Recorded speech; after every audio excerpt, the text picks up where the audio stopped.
جانتے ہو وہ کون لوگ ہیں جن کے لیے اللہ انتہائی ناممکن حالات میں معجزات کے در کھول دیتا ہے۔ اکثر لوگ اس بے یقینی میں ہوتے ہیں کہ کیا اللہ واقعی معجزے کرتا ہے، اور اگر کرتا بھی ہے تو ہم یہ کیسے جان سکتے ہیں؟ تو سنو، اللہ کا قرآن معجزاتی عطا کے بارے میں 3 جگہوں پر اس کی واضح دلیل دے رہا ہے کہ وہ کن لوگوں کے لیے ناممکن حالات میں معجزات کی دید کرواتا ہے اور وہ کون سی حقیقی نشانیاں ہیں۔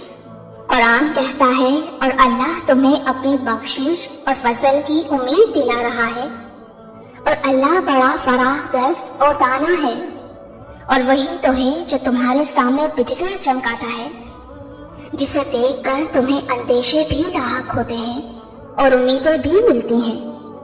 اللہ فرماتا ہے، یاد کرو وہ وقت جب ہم نے سمندر پھاڑ کر تمہارے لیے راستہ بنایا اور پھر اس میں سے تمہیں بخیریت گزروا دیا۔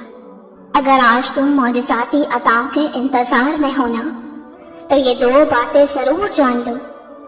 پہلی بات کہ اس زمین کے سفر میں اگر کوئی چیز آسمانی ہے نا تو وہ محبت ہے۔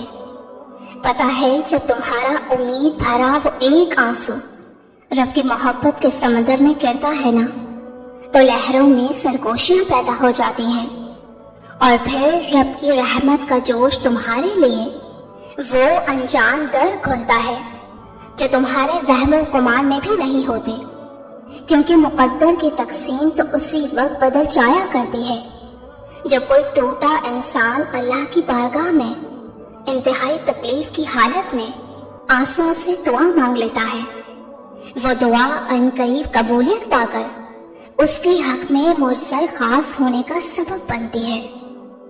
اللہ تعالیٰ قرآن میں خود اشارہ دے رہا ہے، اور یہ تو زمانے کے نشیب و فراز ہیں جنہیں ہم لوگوں کے درمیان گردش دیتے رہتے ہیں۔ بس تم اللہ کا خوف رکھتے ہوئے اور امید رکھ کر دعائیں مانگتے رہنا۔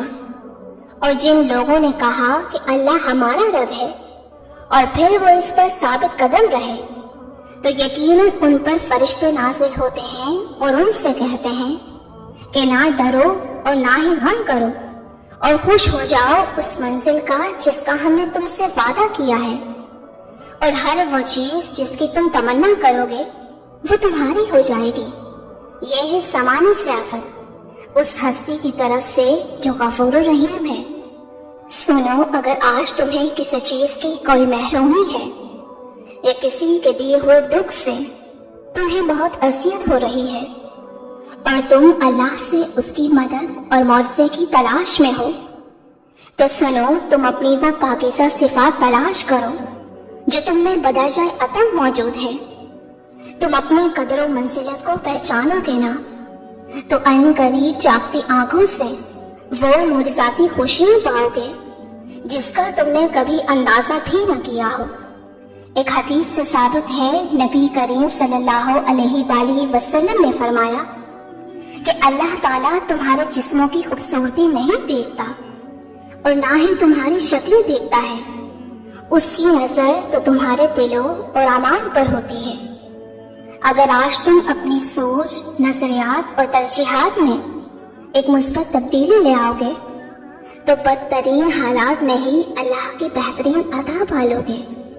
اور جانتے ہو کہ اللہ کن لوگوں کو چل معجزات کی راہ دکھاتا ہے، تو یاد رکھنا کہ اللہ کو وہ لوگ بہت محبوب ہوتے ہیں جو اس کی بھیجی آزمائش کو صبر سے گزار کر تسلسل سے دعا جاری رکھتے ہیں۔